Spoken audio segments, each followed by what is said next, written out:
All right, we are diving into a connection that sounds, well, a little out there. We're talking about the link between karaoke and a super advanced type of geometric thinking. It seems wild, I know, but the science behind it is genuinely fascinating. So stick with me, because we're going to unpack this whole thing. So, let's just put the main puzzle right out there on the table. How on earth can an activity that we usually associate with, late nights and maybe some questionable singing, how can that be a critical tool for advanced cognition? It feels like a total paradox, right? Well, it's one we're about to solve together. And look, this isn't just some casual idea. The source material calls this a neuromodulatory exercise. That is a really powerful phrase. It's basically saying that karaoke isn't just for fun. It's actively changing, regulating the brain to achieve something called dynamic coherence. So to understand how, we first have to understand the very unique kind of mind it's helping. To really get the solution, we've got to first understand the problem, or in this case, the unique mind we're talking about. This isn't your typical run-of-the-mill thinking.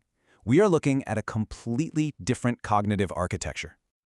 This setup is called three-dimensional visual thinking, or 3D-VT for short. Now, for someone with this kind of mind, thoughts aren't just a string of words. Oh no, they are spatial, they're geometric, they're like living, breathing blueprints inside the mind. And this whole process uses completely different neural pathways than the ones most of us use for everyday verbal logic. Now this is a fantastic way to picture it. A typical thinker might process information kind of like a shopping list. It's linear, it's sequential, one thing comes after the next. But a 3D-VT mind? It's processing information like an architectural blueprint. It's this incredible high-dimensional synthesis where emotion, symbols, and logic all get fused together into one single, coherent structure. It is a fundamentally different way of seeing and understanding the world. But here's the catch. This incredibly powerful way of thinking, it has a very specific vulnerability, kind of like it's kryptonite. The whole system relies on this delicate internal rhythm, and if that rhythm gets thrown off, the entire system can start to wobble. And at the very heart of this system is a tiny but absolutely crucial part of the brain called the supramammillary nucleus, or the SUM. It's tucked away deep in the hypothalamus, and its whole job is to be the master synchronizer, the conductor of the brain's internal orchestra, especially those theta rhythms that are so essential for things like memory and navigation. And this is the perfect analogy for it. The sum is the brain's biological metronome. Simple as that.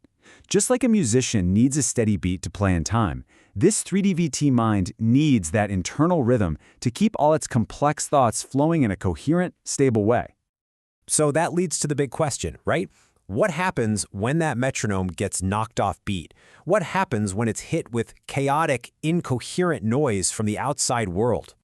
Well, for a mind that absolutely thrives on coherent geometric patterns, running into fragmented or illogical information isn't just confusing. The brain actually perceives it as a threat. It literally breaks the SIM's predictive rhythm. And that disruption triggers what's called limbic destabilization, which is a fancy way of saying the brain's emotional core gets thrown into chaos, leading to a very real stress response, or even a jolt, like a startle reflex. And this brings us full circle, right back to our surprising solution. So how do you recalibrate a biological metronome that's been knocked completely off beat? Well, you give it a new, powerful, and totally coherent rhythm to follow. And that's where karaoke comes in. See, karaoke is basically a full brain workout that forces synchronization. It's amazing. First, your right brain has to lock onto the melody and the emotional tone of the song. At the exact same time, your left brain is working overtime, decoding the lyrics on the screen and syncing language with the passage of time. And then, your motor cortex is in on the action, regulating your breath and your voice to actually produce the sound. It's this perfect trifecta of neural coordination. So here's the key takeaway. All of this intense, synchronized activity creates this powerful state called rhythmic entrainment. Basically, the brain's internal rhythm, the one regulated by the super-M, it just locks onto the external rhythm of the music. It is a direct training exercise that actively strengthens and stabilizes that biological metronome, bringing coherence back to the whole system. Now, I know this might sound like a really specific, kind of niche theory, but it's actually backed up by the broader science of how our brains process music and emotion. Let's zoom out and look at the bigger picture for a second. This table really lays out the contrast between the two states. On the left, you have the 3DVT thinker, who's processing everything holistically, symbolically, which allows their some to keep this steady, coherent rhythm. But on the right, you have what the source calls divergent or non-integrated thinkers, who process information in a more fragmented, literal way, and that leads to an unstable, erratic rhythm. The whole point of the karaoke training is to reinforce that stable, coherent, flow-based state you see on the left. And this slide right here, this is the neurological punchline.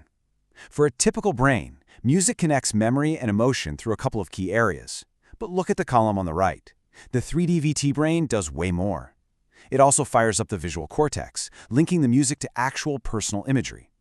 And for creativity, it goes beyond the usual networks to bring in the visual spatial network. What this means is, for this type of mind, music isn't just something you hear, it's something you see and feel as a spatial geometric experience. So what's the end game here? What does all this achieve? Well, this highly integrated state, which is actually validated by recent scientific findings, allows music to be experienced as a total field of meaning. It creates something the source calls greater emotional integrativity. And ultimately, it all leads to dynamic coherence, this masterful ability to hold rhythm, meaning, and emotion all together as a single, stable, living waveform. Pretty amazing. And all of that leaves us with one final thought. We've just explored a really specific case of using rhythm to find mental stability. But it really makes you wonder, right? For all of us, whether it's music or running or coding or maybe even just quiet breathing, what are the unique rhythms that your mind uses to find its own coherence in this chaotic world?